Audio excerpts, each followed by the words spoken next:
इस्लामुद्दीन खान और आप देख रहे हैं प्रहार टाइम्स। इस समय मौजूद है मुमरा के रेती बंदर टोल नाके के पास में और आपको बताएंगे कि आज तिरंगा यात्रा जो निकाली जा रही है इम्तियाज़ जलील की तरफ से, और ये तिरंगा यात्रा जो है अभी रेती बंदर नहीं पहुंची है, लेकिन रेती बंदर के टोल नाके पे देखेंगे कि काफ़ी यहाँ पर भीड़ है, लोगों का हुजूम यहाँ पर नज़र आ रहा है। हम अपडेट लेंगे जो इस तिरंगा यात्रा में शामिल होने के लिए लोग यहाँ पर इकट्ठा हुए हैं, मुमरा शहर से जुड़े लोग हैं।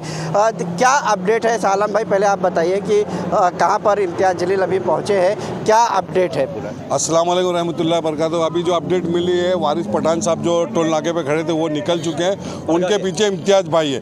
इम्तियाज़ भाई भी मेरे ख्याल से आधे घंटे के अंदर भी मुमरा के टोल नाके पर टच कर लेंगे इंशाअल्लाह ताला। मतलब इतना ज़्यादा गाड़ियों का हुजूम है, कम से कम 10 से 12 हज़ार गाड़ियाँ हैं। उस वजह से ट्रैफिक जाम होने की वजह से उनको आने में थोड़ा सा लेट हो रहा है। बाकी इंशाअल्लाह ताला एकदम सही तरीके से रैली निकली है, बहुत सही तरीके से लोग आ रहे हैं, शांति से आ रहे हैं, पुलिस भी बहुत अच्छा सपोर्ट कर रही है। इतनी बड़ी संख्या में रैली में गाड़ियां शामिल हुई हैं, क्या लग रहा है आप लोगों को कि मुंबई की तरफ आप लोगों को जाने को मिलेगा, या जैसा बताया जा रहा है कि मुलुंड नाके पर ही जो है रोका जाएगा, जिसे इम्तियाज़ जलील साहब ने कहा था कि वहाँ पर मिलकर सीएम जो है मेमोरेंडम ले सकते हैं, अगर नहीं मिलेंगे तो वो फिर आगे जाएंगे?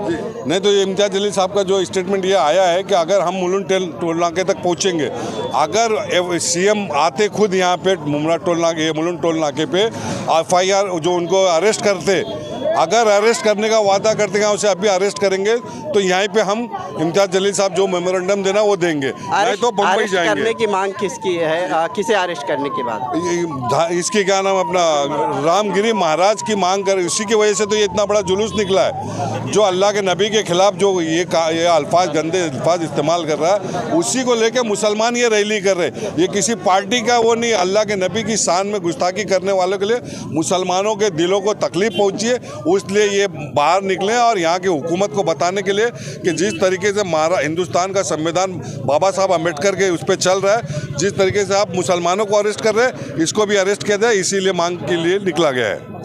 आरिफ भाई क्या बताएंगे अब जिस तरह से हेट स्पीच का मामला सामने आ रहा है, चाहे वो नीतीश राणे हो या फिर रामगिरी महाराज हो, बहरहाल तिरंगा यात्रा निकाली जा रही है और कानूनी कार्रवाई इन लोगों पर करने की मांग है। कैसा है कि हम इंडिया के मुसलमान हैं और इंडिया के मुसलमान होने के नाते हम यहाँ की संविधान को मानते हैं, और इम्तियाज़ भाई का यही बोलना है कि संविधान के तहत जो भी हेट स्पीच दे रहा है उसके ऊपर कानूनी कार्रवाई होनी चाहिए, और जो यहाँ की सरकार जो है, यहाँ की गवर्नमेंट जो है वो चीज़ नहीं कर रही है, उसी सिलसिले में अपना विरोध दिखाने के लिए ये इतना बड़ा रैली निकाला गया है।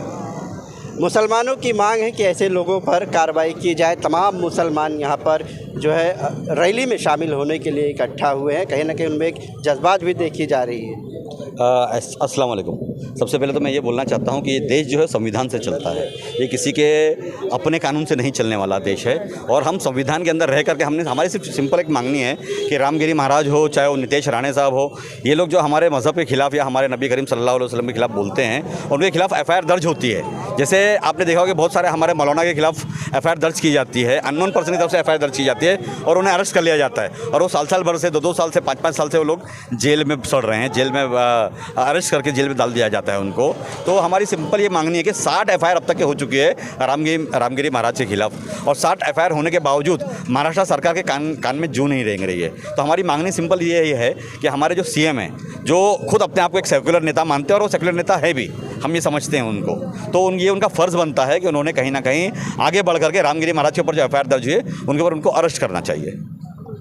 जफ़र भाई, मुसलमान होने के नाते आप क्या कहेंगे, जिस तरह से सारे मुसलमानों में कहीं ना कहीं इसको लेकर एक दुख देखा जा रहा है, भारत में जो स्थिति हो चुकी है, अपने आप को कहीं ना कहीं जो मुसलमान है वो कहते हैं कि जो स्थिति हुई है ये राजनीति के तौर पर जो है माहौल ख़राब करने की कोशिश की जा रही है। इस्लामुद्दीन भाई, मैं ये कहना चाहता हूँ कि जब हमने जंग आज़ादी की लड़ाई लड़ी थी तो हमको जब ये कानून बना करके मिला था कि बाबा साहब अम्बेडकर साहब ने जो ये कानून दिया था कि कानून हिंदू मुसलमान सब लोग अपने अपने तरीके से अपने अपने मजहब के तौर तरीक़ों को मानेंगे, लेकिन मेरा ये समझ में बार बार बात नहीं आती कि मौलाना कलीम सिद्दीकी को अरेस्ट कर लिया जाता है, मौलाना अजहरी साहब को अरेस्ट कर लिया जाता है, मौलाना गौतम को अरेस्ट कर लिया जाता है, IPS संजू भट्ट इतने दिनों से जेल में पड़ा हुआ उसको अरेस्ट कर लिया जाता है।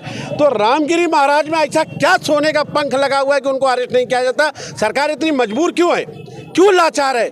ऐसे लोगों को मैं ये कहना चाहता हूँ, किसी भी पार्टी का लीडर हो और किसी भी धर्म का धर्मगुरु हो, तो उसको जब इस तरीके की हेट स्पीच देता है, अगर उसको सरेआम चौराहे पे लटका दो या ऐसी सजा दो कि 10 साल 20 साल उसकी बेल नहीं होनी चाहिए। देखो, किसी की माँ ने दूध नहीं पिलाया, सरकार का संरक्षण है, इसके लिए वो लोग अपनी ज़बानें बार बार मुसलमानों के खिलाफ जहर उगलते रहते हैं। तो मेरी ये अपील है कि सरकार को इस तरीके के लोगों पर लगाम लगानी चाहिए जो दो समाज के लोगों को बंटवारा करना चाहता है। यहाँ पर महाराष्ट्र, खासकर महाराष्ट्र का मुसलमान बहुत मिलजुल करके, हिंदू मुसलमान भाई एक दूसरे से मिलजुल करके रहता है। तो ऐसी क्या परेशानी है, ऐसी क्या मजबूरी, ऐसी क्या लाचारी है कि आप उसको संरक्षण दे रहे हैं, बल्कि उसको अरेस्ट नहीं करें। इम्तियाज़ जलील साहब ने जो तिरंगा रैली लेके निकले, ये मुसलमानों के दिलों पर ठेस पहुंची है, हुजूर सल्लल्लाहु अलैहि वसल्लम की शान में गुस्ताखी हुई है।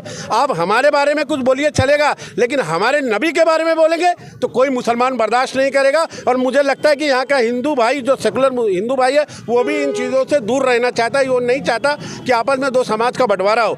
ये तिरंगा रैली निकली है, बड़ी तादाद में लोग निकले हैं।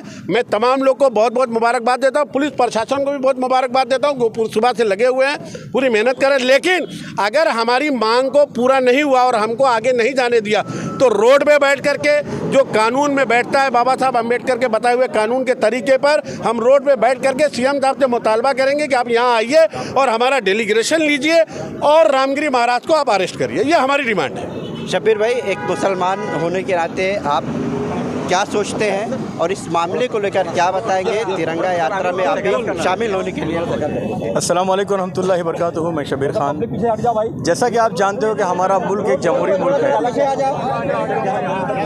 जैसा कि आप जानते हो कि हमारा मुल्क एक जमहूरी मुल्क है, और जमहूरियत के अंदर किसी भी चीज़ का फ़ैसला जो होता है वो सरों की गिनती से होता है। जिस तरीके से आप इलेक्शन करवाते हैं एमपी का, एमएलए का, कॉरपोरेशन का, और सरों की गिनती, वोटों की वजह से जो है उनको सेलेक्ट किया जाता है, इसी तरीके से जमहूरियत में अपनी बात मनवाने के लिए सरों की गिनती ज़रूरी है।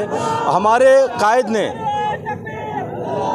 हमारे एक रहनुमा ने आवाज़ दी है कि जो हमारे हुज़ूर सल्लल्लाहु अलैहि वसल्लम की शान में जिस गुस्ताख ने गुस्ताखी की है, उसके ऊपर 80 से 85 मुकदमे हो चुके हैं, लेकिन सरकार उसको अरेस्ट नहीं कर रही है, उसके ख़िलाफ़ कोई कार्रवाई नहीं कर रही है। तो इस देश में हमारे साथ में दोहरा मापदंड अपनाया गया है।